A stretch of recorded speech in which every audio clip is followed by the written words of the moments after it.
Sindh human rights commission पारां free duck ए bird stuffing Pakistan जे सेकार सां थरपारकर में आम माण्हुनि ऐं मज़दूरनि जे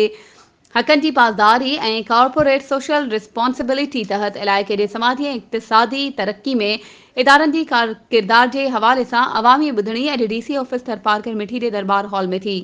जंहिंजी सदारत secretary Sindh human rights department मोहतरमा Tahseen Fatima, chairperson Sindh human rights commission Iqbal Ahmed Detho ऐं डिप्टी कमिश्नर थरपारकर अब्दुल हलीम जागीरानी कई। इन मौक़े ते ॻाल्हाईंदे सिंध ह्यूमन राइट्स डिपार्टमेंट जी सेक्रेटरी मोहतरमा तहसीन फातिमा चयो त अॼोकी इन ॿुधणी जो मक़सदु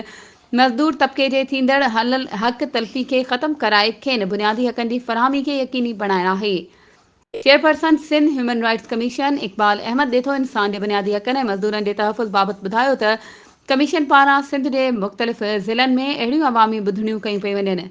हुन लेबर खाते जे अमलदारनि खे हिदायत कई त उहे थरकोल समेत ज़िले में समूरनि मज़दूरनि जी रजिस्ट्रेशन करण खे यक़ीनी बणाइनि। इन मौक़े ते ॻाल्हाईंदे डिप्टी कमिश्नर थरपारकर अब्दुल हलीम जागीरानी चयो त ज़िले में कमु कंदड़ पैदावारी इदारनि खे कॉर्पोरेट सोशल रिस्पॉन्सिबिलिटी तहत इलाइक़े जे समाजी ऐं इक़्तिसादी तरक्की में पंहिंजो लाभाइतो किरदारु अदा करणु घुरिजे। SSP शबीर अहमद सेठार ॿुधायो त थरपारकर में आपघात वारनि केसनि जी गहराईअ सां जांच कई वञे थी, जिन मां घणाई केस घरेलू झेड़ो नंढी ॼमार जी शादी समेत नफ़्सियाती फैक्टर हुजनि था। FAS Pakistan adviser Abdullah, district health officer Tharparkar doctor Lekhraj सारंगाणी,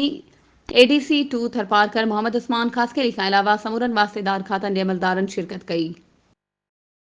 वधीक ख़बरुनि ऐं अपडेट्स जे लाइ असांजे चैनल खे सब्सक्राइब कयो